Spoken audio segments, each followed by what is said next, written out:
Hey, welcome to Fathering Our Future, the podcast for dads. I'm Anthony Vandegrift, and I'm not the perfect dad, but every day I am trying to be better. Now, as a Christian dad, I think it's vitally important that my children understand their faith. So joining me today is world-renowned Christian apologist, Dr. William Lane Craig, to talk about equipping our children to be defenders of their faith. All of us fathers need to take the primary responsibility for instructing our children. And this is what the Apostle Paul says. He says, fathers, bring up your children in the instruction and admonition of the Lord. If you're a dad who wants to embrace your God-given mission, make sure you subscribe to Fathering Our Future wherever you listen to podcasts. You can also get more content on Facebook, Instagram, and YouTube. And if you want even more than that, then head over to www.fatheringourfuture.com. Well, Dr. Craig, it is a distinguished honor to have you on the podcast. Thank you so much for making some time to be with me today. Well, I'm glad to join you, Anthony, for this interview. I'm glad you're here too, because I think you are going to be an incredible voice for our topic of discussion. We're talking about equipping our children to be defenders of their faith. And as a Christian father, and I think as Christian parents, I can speak across the board here, I think that ought to be a top priority that we have, because we know that at some point in our children's lives, they're going to walk out of our home, walk out of our care into their own life, and they're going to be presented with questions from other people. They're probably going to pose questions to themselves. And if we have not equipped them to answer those questions, to provide the explanation for why they believe what they believe and why they do the things that they do, we're setting them up for failure and we're doing them a disservice. Now, you've dedicated your life to teaching people about God, his existence, and his essentiality. And I think you will do a wonderful job today helping us understand how we can frame these arguments and these explanations so that our kids can start to understand them at a young age, and we can continue to work on these conversations and discussions within our home as they are in our care. But before we get into the heart of our discussion today, I always think it's interesting to hear a little bit about the guest from the guest. So why don't you give us some of the good details of your life? How long have you been married? How many kids do you have? How long have you been involved in Christian apologetics? Just the good stuff. Well, my wife, Jan, and I have now been married for over 50 years.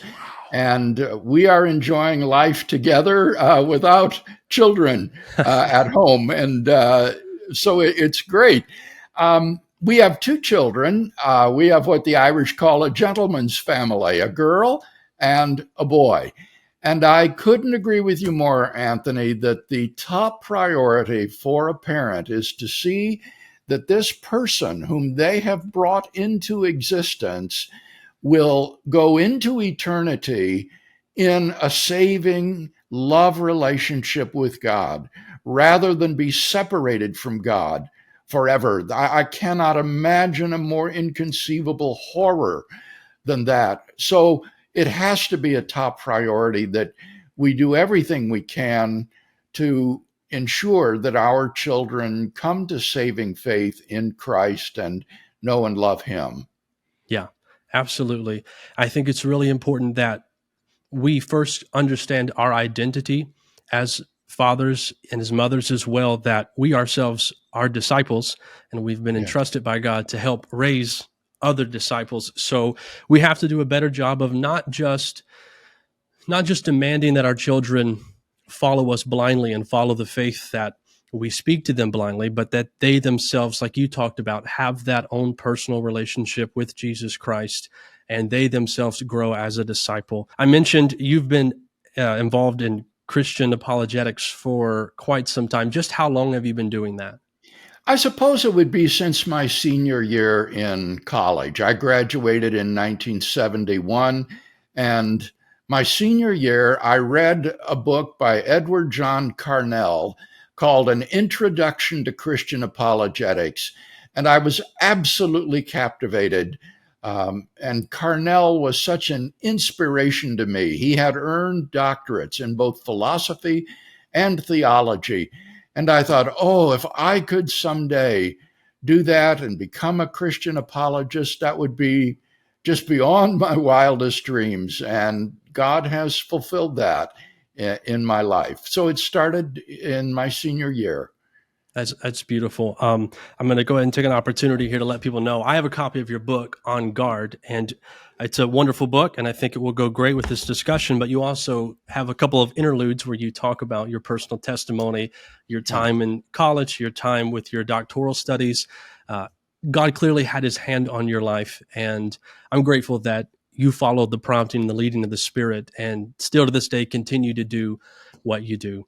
I appreciate so much what you've done. You've truly been a blessing to me, and I know that this will be a blessing to so many other people. But let's get into the conversation today. And I want to ask you this for starters.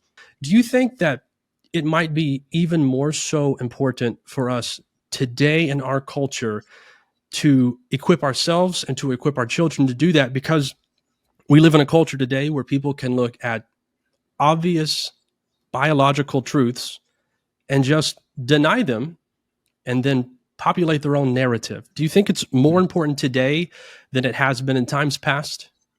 I do, though I have a question, Anthony, for you. What do you mean about these obvious biological truths that people deny? What are you referring to? What I mean about that is I think it's pretty cut and dry that there is man and there is woman and Ah, there's nothing else. okay. I wasn't sure if you were Yeah. talking about evolutionary No, theory or COVID-19, but no, you're talking I'm about not going to get gender. as deep Yes. as you typically get. I'm just talking about the fact that people can decide Yeah. that, well, I was born this way, but I'm not this. And Yeah. XX and XY are not a thing. Yeah. That's what I'm talking about. Well, I think that over the last several decades, our culture has really shifted. And as someone who's lived through this, in my personal opinion, the Vietnam War was an absolute watershed in the United States of America. Younger folks don't remember that war, but it tore this country apart. We were so divided. And those who were anti war and countercultural rebelled against the middle class values of their parents, and adopted drug use, free sex. It just changed the whole culture and mores of this country. And those people, those radicals of the 60s, are now the ones that are in the positions of university professorships that explain the kind of progressive left wing attitude that dominates our universities. And so our students today are exposed to a kind of secularism that is so deeply anti Christian that it makes it hard to be countercultural today and stand for Christ. Today, those who are countercultural are not like the radicals in the 60s. Today, it's the Christians who are countercultural and standing up for biblical values in the face of an overwhelmingly secular culture. And Jan and I saw personally where this leads during our years in Europe. Europe is even farther down this trail than the United States. And there, the church and Christianity is much weaker and less influential.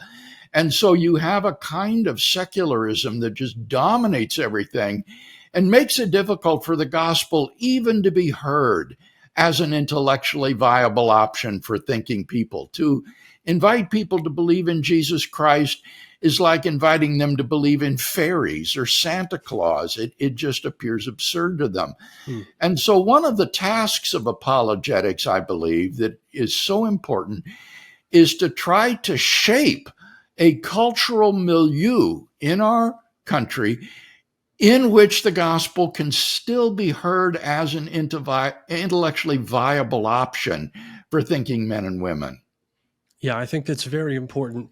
And with the culture the way that it is, with this being such a vital task that we have as parents, I think that we should start preparing our children as early as we can.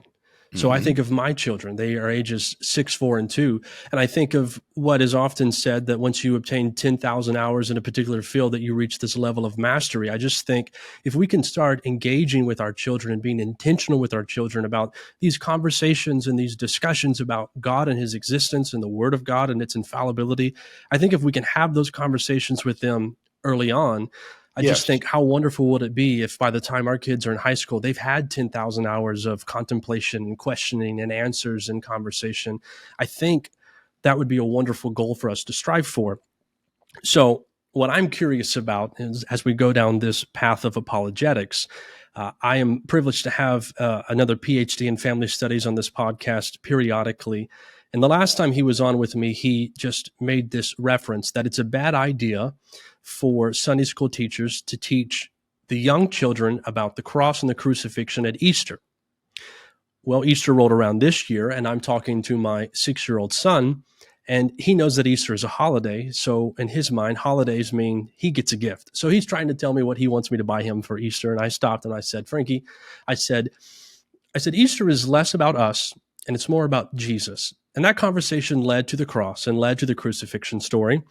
And when I told him that they put a crown of thorns on his head, for the next at least 15 minutes, he drilled me with questions about the Wow. thorns. How long were the thorns? Where did the thorns Oh, come from? What kind of tree? Were they sharp enough that they went through his skull and touched his brain? And I was just, in the back of oh, my mind, I heard, you don't teach young kids about the cross at Easter time. So I stopped, pulled the conversation back, and I said, here's what you need to know about Easter. God loved you, and he wanted to show you how much he loved you. That's what you need to take away from Easter. So having learned from my mistake that we can't just talk to our kids the same way that we might have a conversation with someone else. When we start down the path of apologetics for Christianity, I don't imagine that we want to start with the ontological arguments with a 6-year-old. right. So, where should we start with our children when they are at a young age?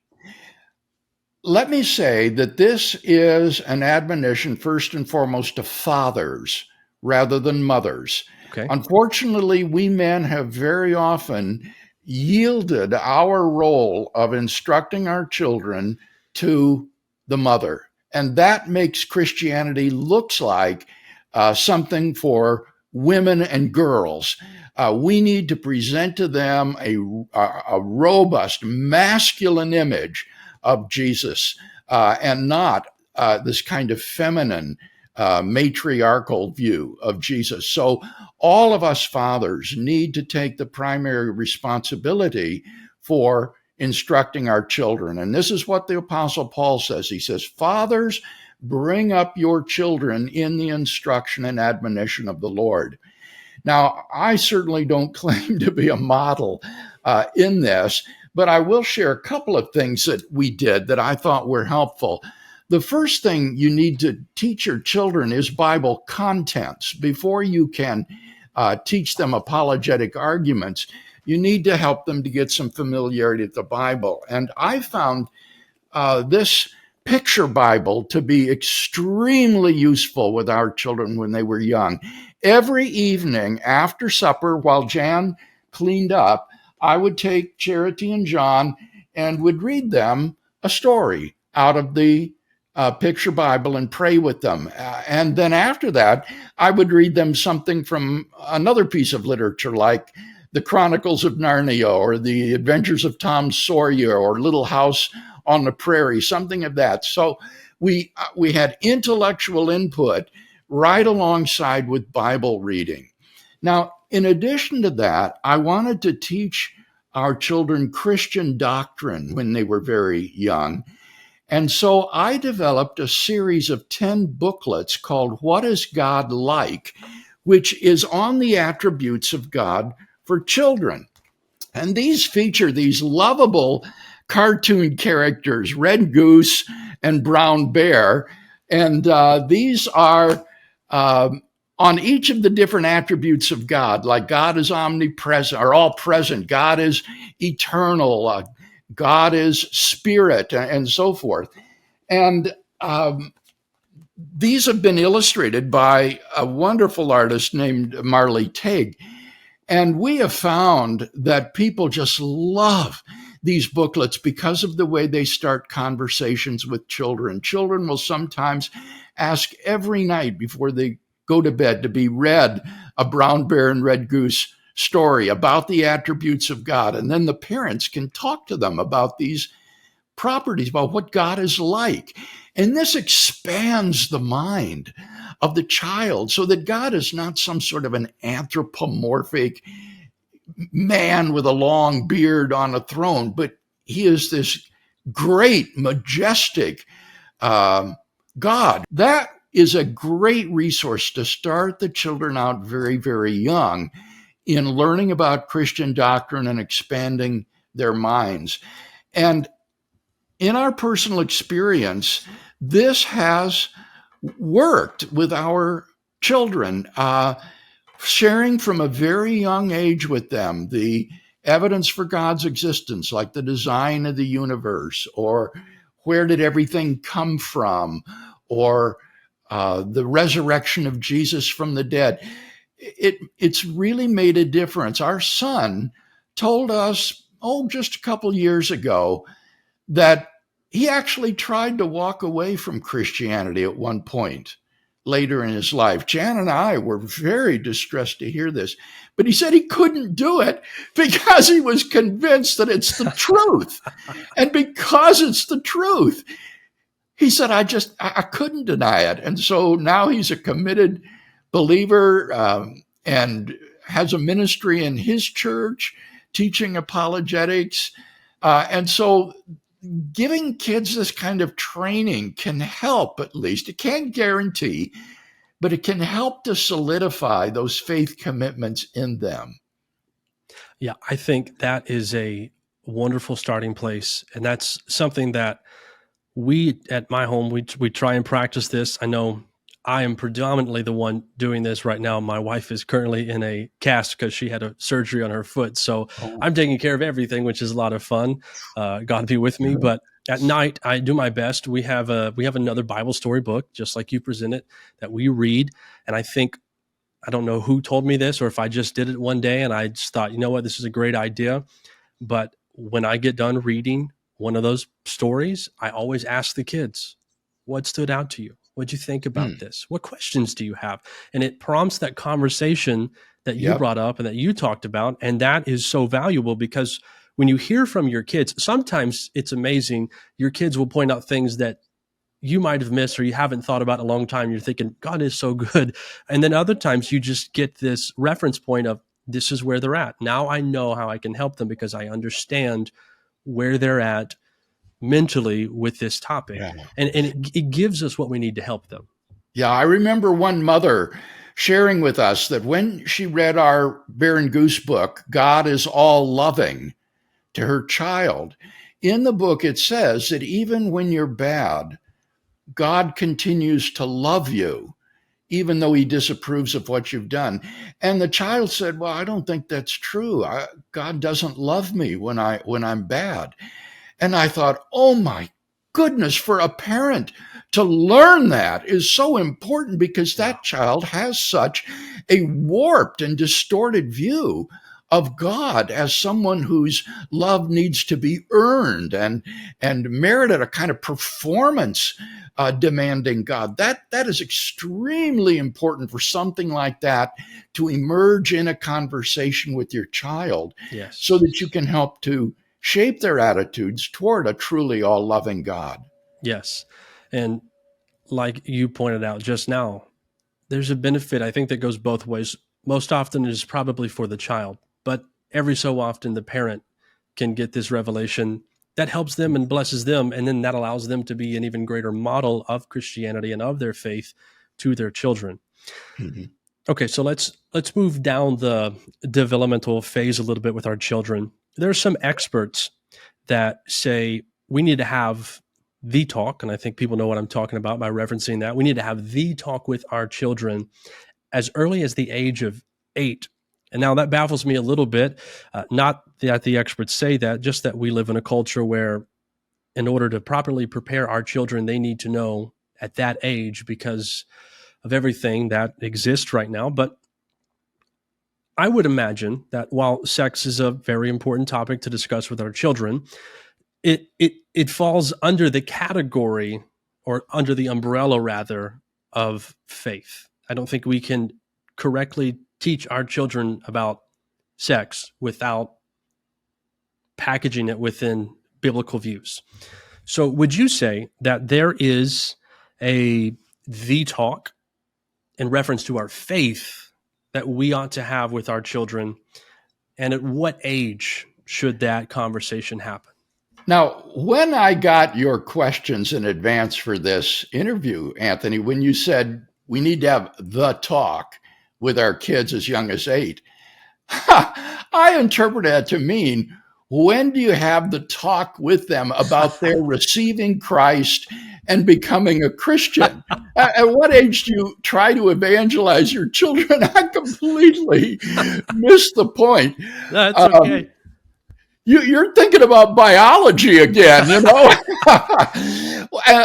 And I was going to say that we never face that issue about the talk about saying, okay, are you ready to receive Christ? Do you want to give your life to him? Because at the church we were attending, there were missionaries with the Child Evangelization Fellowship teaching Sunday school class. And one day the kids came home from church and told us that after Sunday school, Peter, the missionary, had shared the gospel with them and led them in prayer to receive Christ. And so this took us quite by surprise. And so we never faced that difficulty ourselves. We simply tried to then model what it is to be a Christian, to put that on display for the children, and then to lead them and guide them in the knowledge of God. But we didn't have to actually have the talk to lead them to Christ. Sure. Now, would you say that that is the equivalent of the sex talk that we have to have with our children?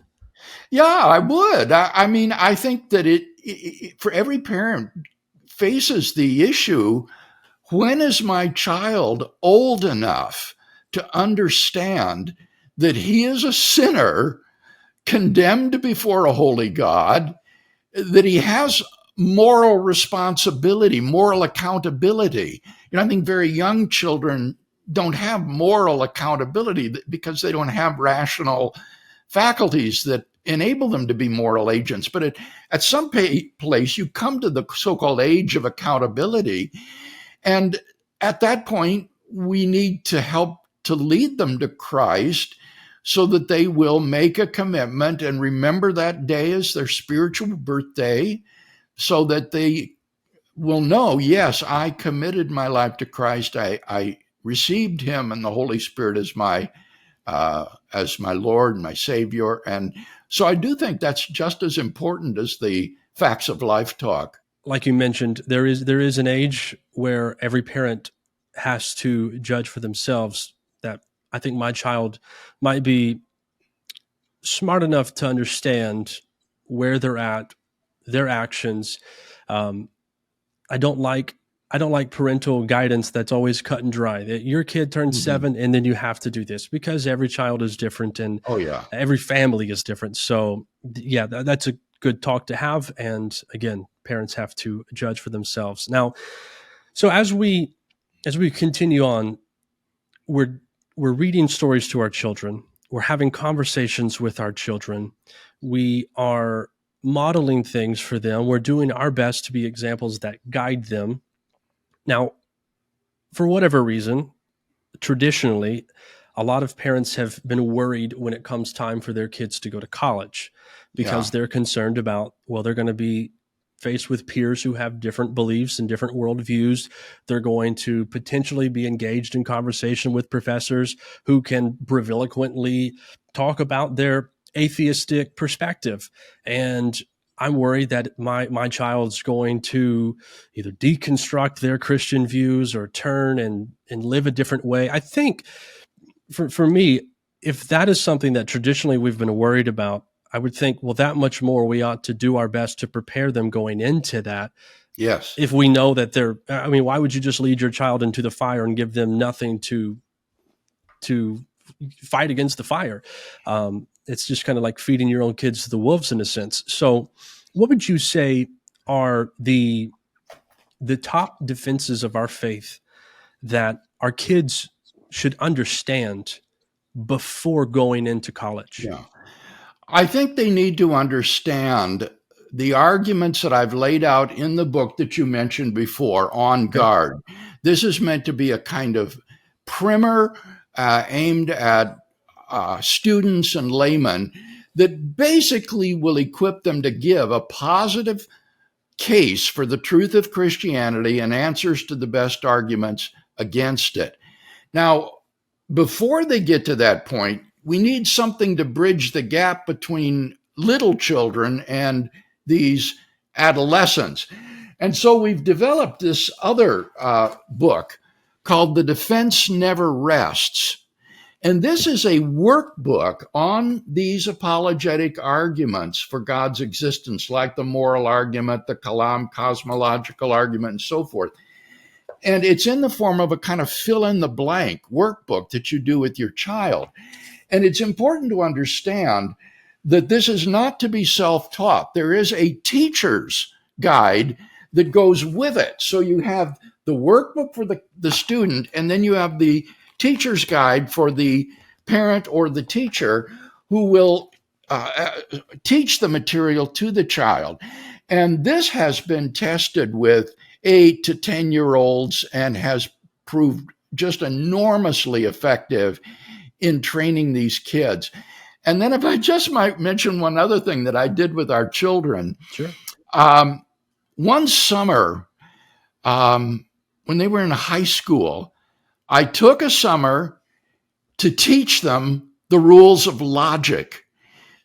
If you can teach your child how to think logically, this will enable them to spot fallacies in the objections that they hear to Christianity, as well as to construct cogent arguments of their own in defense of Christianity.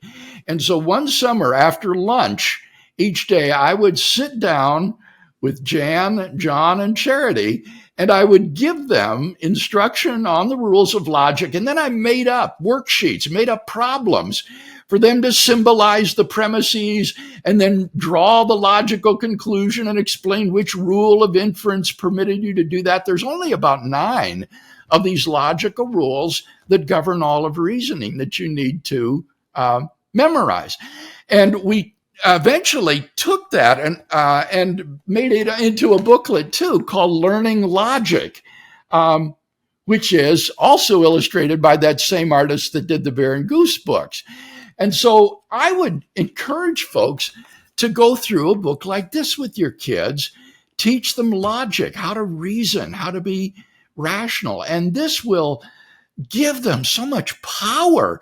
It teaches them to be critical listeners to what they hear so they don't just absorb stuff gullibly and uncritically, but it also teaches them to formulate their own thinking in a logical way. So those are the kind of things that we've developed at Reasonable Faith to try to help parents prepare their children for high school and then to go off to college where they'll be on their own. After that, it's pretty much too late. You've got to do it before they leave. Yeah. And I think that is a point to drive home. Sadly enough, there is almost this point of no return where, I mean, it takes a miraculous act of God to really get someone's attention if they've believed a particular way for so long. Now, there's always hope, and we can cling to that. But for people like myself with young kids, I have every opportunity in the world to make sure that they understand logic, that they are critical thinkers, and that they understand why they believe what they believe. And so fathers in my same situation, you've presented resources that we have that are at our disposal, and you've presented just things that we can do. What I love so much is the role of communication in all of this. So on the podcast, I often talk about how communication is how we nurture and we build relationships with our children, because when we communicate, we're being transparent and we're being vulnerable, and we're offering some information that our kids can receive, and we're displaying trust to them. So communication builds trust, and trust is what ultimately builds relationships. So I think as we have these conversations with our children about whether it be apologetics or whether it just be biblical principles and doctrines, not only are we helping them understand, but we're also building open communication and relationships with them, so that if they do go to high school, if they do go to college, and they'll be okay coming home and saying, "Hey, Dad, my professor mentioned this today, and I don't know how to answer it." I think they'll be Right. willing to have that Right. conversation rather than just, "I can't figure it out, I must be wrong." So I think the element of communication and conversation that you have talked about, I think we can't drive that home enough. Yes. So we've talked about logic. We've talked about steps that we can implement as parents to help our children understand their faith so that they can always be ready to provide an answer of the hope that is within them.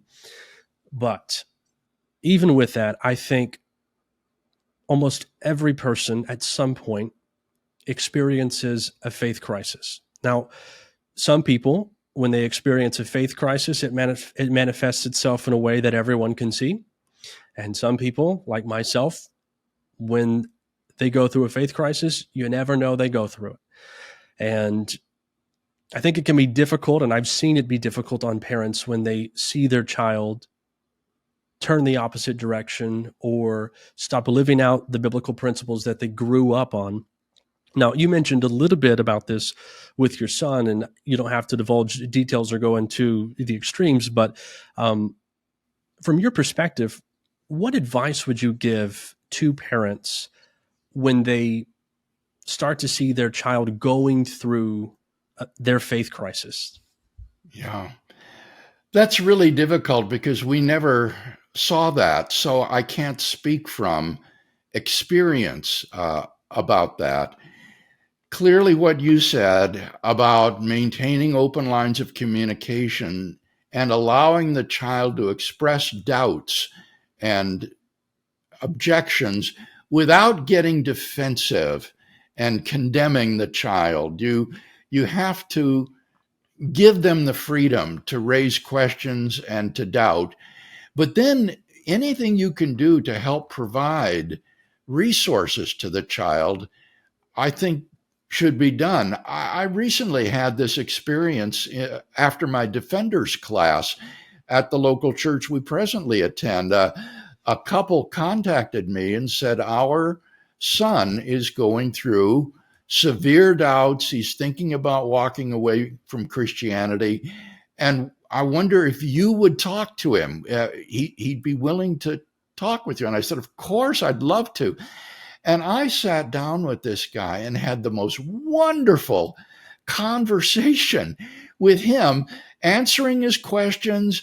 And I found him to be extremely open to the arguments and the evidence. He wasn't hostile at all. He was just searching and questioning. And I think the problem was, well, I know the problem was because he said so, that there was nobody in the church who could answer his questions. There was no one who could talk to him on the level that he was on. And so this is where parents can stand in the gap. You make a determination as a parent, I'm going to be that person. I'm going to study and prepare. I'm not just going to encourage my child to study these things. I'm going to learn them so that I'm equipped to discuss them with him and have an intelligent conversation. So I want to emphasize that the training in apologetics isn't just for the student or the child. It's really for the adult as well, so that you can be a good conversation partner when your child's going through struggles. Yeah. I think that I know you drive that home in your book, On Guard, and I think that is something that we certainly need to take home and take to heart as the adults, as the parents, because it's like you said, you can't just force your kid or tell your kid to do this while you haven't done this. I think as fathers, we Yeah. can sometimes fall into that role of we're the coach. where we think we've missed our prime. Yeah. We like to sit back on the couch, but we know all the right things to do. We know all the right answers to everything, but we don't practice it ourselves. But you will practice it because I said so. I think as fathers, we're more so aligned with leaders. And as leaders, we're initiating. We are being involved. We have the intellectual capacity, we have the know-how, we have the skills to be able to engage with them where they're at, to bring them to a greater level. And this is why I think that the mission of fatherhood is to equip and to disciple our children to be a part of God's mission in a greater capacity than ourselves. Because as we are pouring into our children at a young age and they're developing mastery of these principles and these concepts and these ways of thinking at a young age, as they grow up, they step into new territory that we've never explored. And I think that this is modeled biblically. John the Baptist pointed to Jesus and he said, there's one coming after me who's mightier than I. Jesus, towards the end of his ministry, told the disciples that they would do even greater works than he did. So there's this succession of greatness that I think we ought to follow as fathers as well. But I also loved what you said about how we have that conversation, being level-headed. And I think you do this wonderfully when you actually have conversations and debates publicly. But we know that we're on the side of truth. So Yeah. we don't need to take arguments personally and feel like we're being attacked and then emotionally respond. We need to engage in these conversations with mansuetude, with gentleness, and with kindness and compassion, because ultimately I think what we are doing when we talk about defending our faith, while I think the terminology is fitting because there is obviously a war and an attack on the Christian ideology, but ultimately what we're doing is we're being witnesses and we're witnessing our faith. And this is what Jesus said the Spirit empowers us to do in Acts 1:8. We would receive the Spirit of God and it would empower us to be witnesses. And I think that's what we're doing. And I think we have to remember that as parents. So as we take your advice and we train ourselves, we Yes. we work on ourselves as disciples so that we can Yeah. bring up these other disciples to have their own relationship with Jesus Christ. We train ourselves so that we can be that model, we can be that example, but we have that mindset of I'm trying to raise them not in my image, but in his image. So I'm going to speak the truth and love to them because that's what we're supposed to do. Um, so I think that's good advice. While we can have concern, and I know I'm not there yet, my kids love going to church. The only problem that I had was earlier this year, my 2-year-old would say things like, no, Jesus, and I don't like Jesus. And so I had to try to Oh, work on really? that. She's 2 and she doesn't really understand. But now Right. she loves going to Sunday school. And if we ever have to stream service because we can't make it, she says, I want to watch Jesus. That's what she says. So that's Oh, cute and that's been corrected. But I know down the road that there might potentially come that time. So sure. being aware of that and just having a level head and preparing myself so that I can appropriately train them as Yeah. disciples as well. I think is important, and I think that's great advice for us to take. Um, Let me ask you one final question. So you've done this fatherhood thing for a while. What's the one piece of advice that you'd like to give to dads today?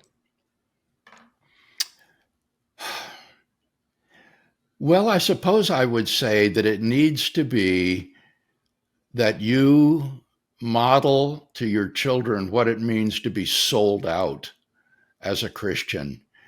If they see that dad is sold out, 100% pedal to the metal for Jesus Christ, that will give them the confidence to follow in your lead and to be committed to Christ as well. So, although we've talked a lot about verbal communication here today, it's also really important that you model what it means to be a godly man and husband and father to these children so that they see it as real in your life. Yep, I think that's wonderful advice. Our words our words carry a lot of power and they carry a lot of weight, but our example coupled with that, I think, is a necessity. So Mm. I appreciate you sharing that. Dr. Craig, I'm a big fan, and I'm grateful that I had the opportunity to talk with you today about this topic because this is a topic that I believe ought to be near and dear to the heart of every Christian parent. But I want to give people the opportunity to learn more about you and what you're doing. So the floor is yours. Let them know how they can learn more about you and your work. Yes, thank you. We have a website called reasonablefaith.org, and it is just chock full of free materials to help you grow in your walk with Christ. There is a defenders class where you can either watch videos of the class or read the transcripts that does a whole survey of Christian doctrine, from doctrine of Scripture to doctrine of the last things. I have a weekly column called Question of the Week where I answer questions that are sent in by people who come to the website or hear a podcast or go to the Facebook page. We have a series of about 16 wonderful animated videos, each about 3.5 to 5 minutes long, on all of the various arguments for the existence of God and evidences for the resurrection of Jesus. And in our very visual culture today, when people don't want to read books, these animated videos are a terrific instructional tool to share with your children. So check out reasonablefaith.org. There's just tons of material there, and it's all free, and I hope that you'll find it useful in your family. Now, again, I mentioned your book, On Guard. You mentioned several books throughout this episode, but are there any other books that maybe you would recommend that go along with this? I know you mentioned books that parents can read with their children, but is there another book that maybe you would recommend to parents as well? No, I think that would be it. We'd have the What is God Like series for young children, the Defense Never Rests for 8 to 10-year-olds, and then On Guard, and the book on learning logic as well, and then the book On Guard for older kids. For parents, if you are yourself a college-educated, fairly intelligent person, you might enjoy reading Reasonable Faith. Reasonable Faith is a book which is the next level up from On Guard. On Guard is the beginner's level.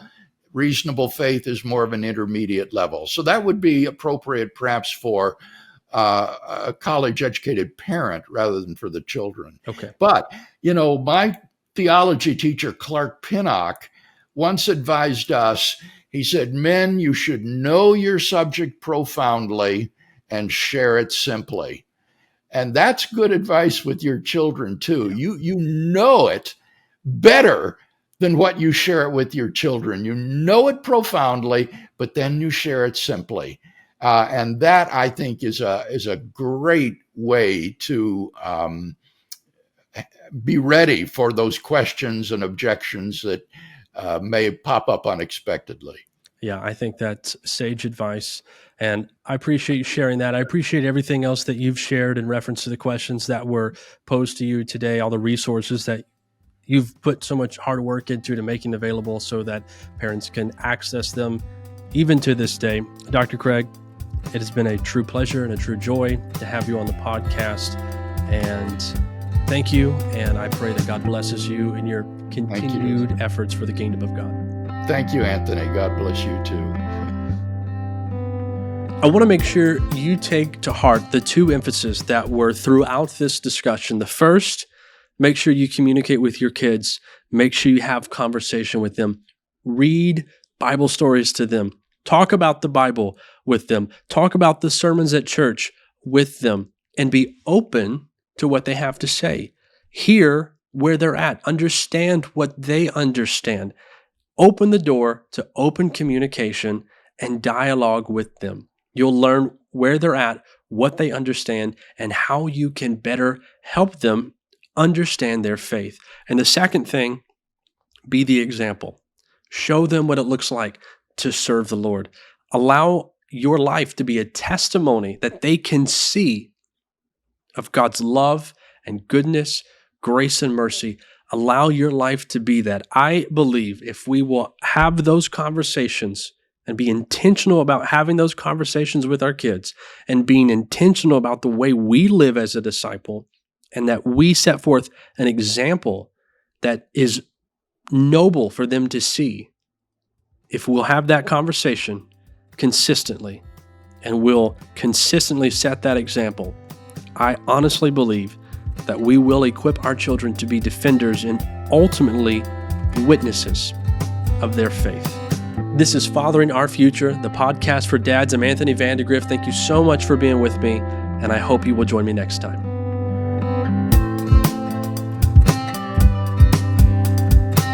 Thank you again for listening to Fathering Our Future. If this episode has served you or you believe it will serve another dad in the future, make sure that you leave a like, a comment, a review, or share this so that it can reach another dad. And so that you don't miss out on another episode, make sure you subscribe to Fathering Our Future wherever you listen to podcasts. And again, for more great content, head over to www.fatheringourfuture.com.